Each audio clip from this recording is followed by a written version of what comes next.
Building a garden pathway might seem intimidating, but it's actually not that hard. So in this video, that's exactly what we're gonna show you how to do. So to show you how to do this in truly epic fashion, I have to bring a good friend of mine who is a landscape designer and contractor in to help. What's up, Sarah? So glad to be here. Honestly, I've been wanting to do a garden path with you for a long time. I just get random texts from her that say, you wanna do a project yet? So we've done some projects together. We did a fence at the old garden that I had. Yep.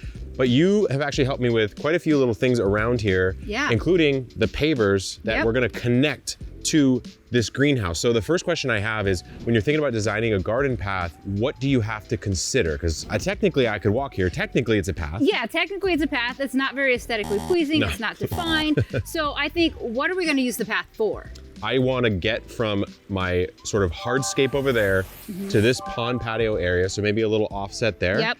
And then of course I want to get to the greenhouse. Yep. I want in the future, maybe even the ability to go somewhere else. Yep, extend it. And then I want to be able to bring a wheelbarrow to and from as I kind of move goods in and out of the greenhouse. And I know your wheelbarrows are probably huge. It's like 30 inches, 3 feet maybe. Yeah. So your average sidewalk is 4 feet. So we probably want to be between 3 to 4 feet. Okay. But let's measure that out when we get there. Okay. But design-wise, because you have so many curves coming in here, I think if we didn't go with curves, it would be the wrong decision. It would just look very unnatural. Yes. Yeah. So I think we curve into here, creating a little planter, and then we find the width that you want and then mark out this side here. Okay. So step one is probably just clear the mulch out. Clear the mulch out and then we can spray it. Okay, let's go.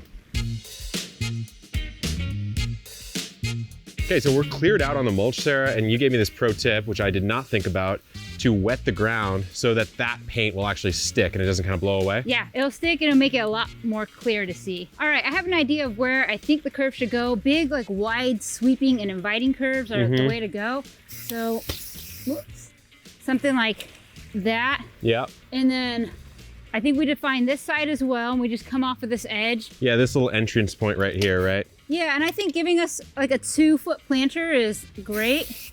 Okay. So we have this area to play with to plant out, which will break those borders.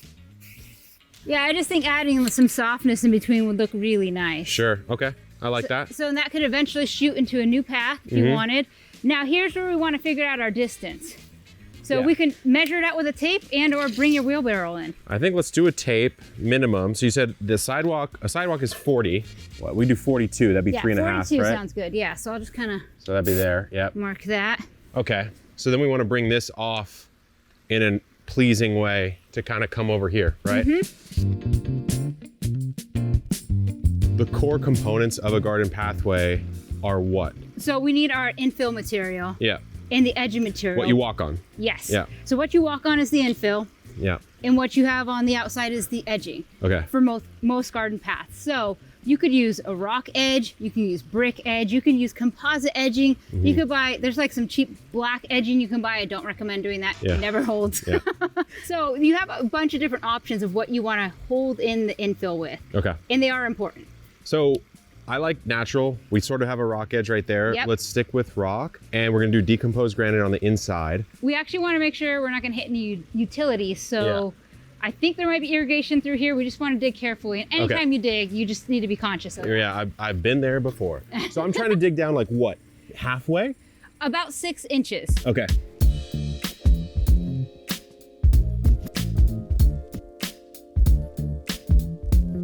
Should I try to set one of these in and see how it falls? Yeah.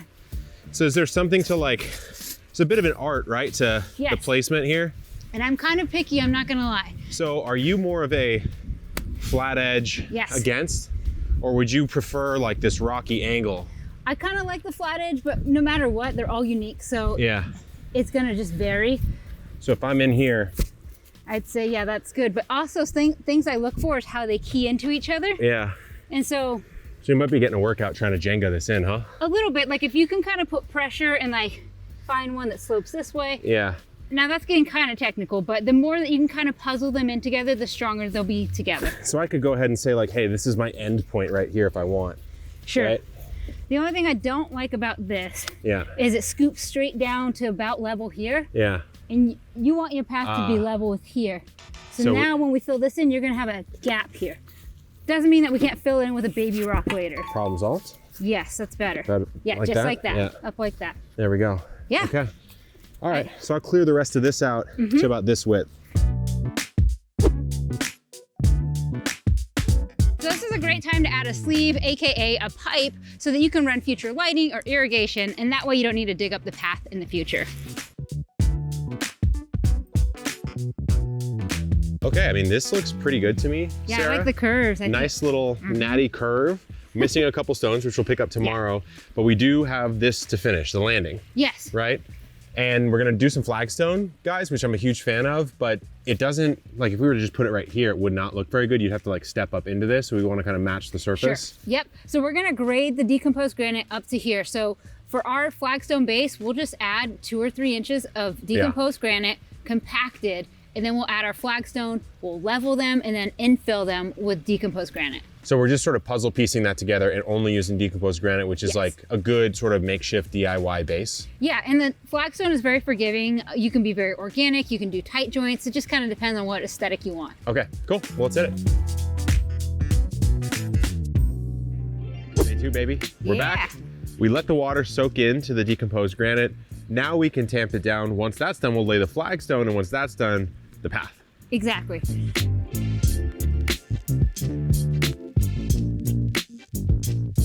We got our flagstone landing in. Now it's time to focus on our path. The edging is in and it looks really good. However, there's a few spots of the path that are kind of soft, and this is not ideal when you're trying to set a path. There's a lot of mulch soil here. So what I want to do is bring in a base material that's going to help stabilize this for our path.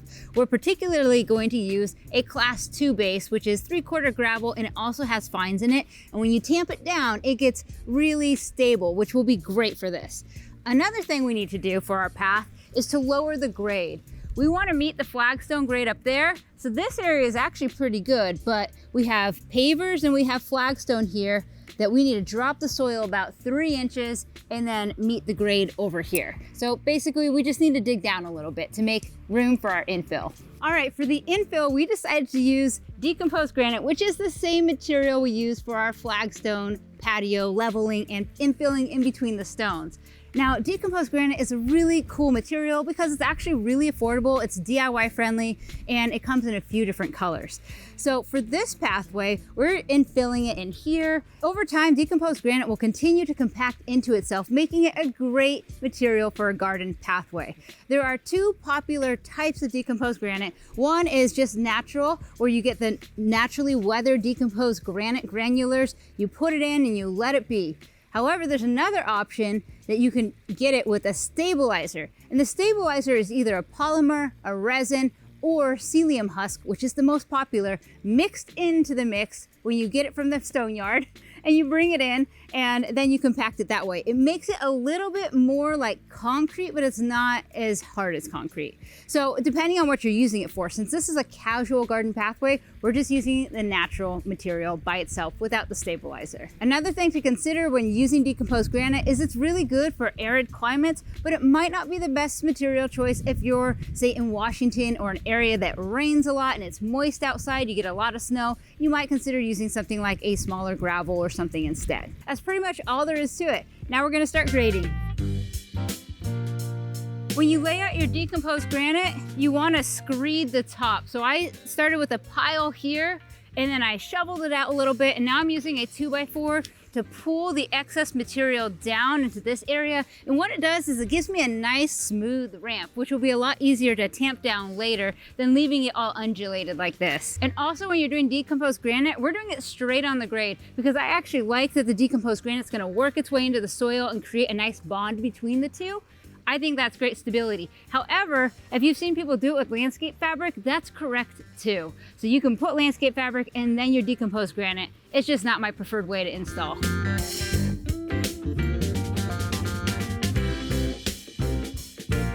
Okay, we have the basic pathway in place. Yeah. It needs to be tamped down a little bit more, probably needs to settle a little more, needs to dry out. So while this dries out, we got a couple plants. No project is complete here at the Epic Homestead without putting a couple plants in. So what's nice is now that you have a pathway you have defined areas where you won't be walking. Totally. AKA, you have little planter beds. I've been wanting some plants here for a long time. Me too. And we can soften up this edge. We have a big old pathway here. We have a big old patio here. Yeah. Put a bunch of cool stuff in here. Totally. So let's get to it.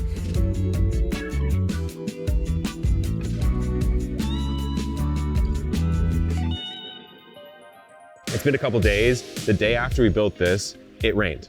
Actually pretty crazy, like about an inch of rain, which is crazy for us here.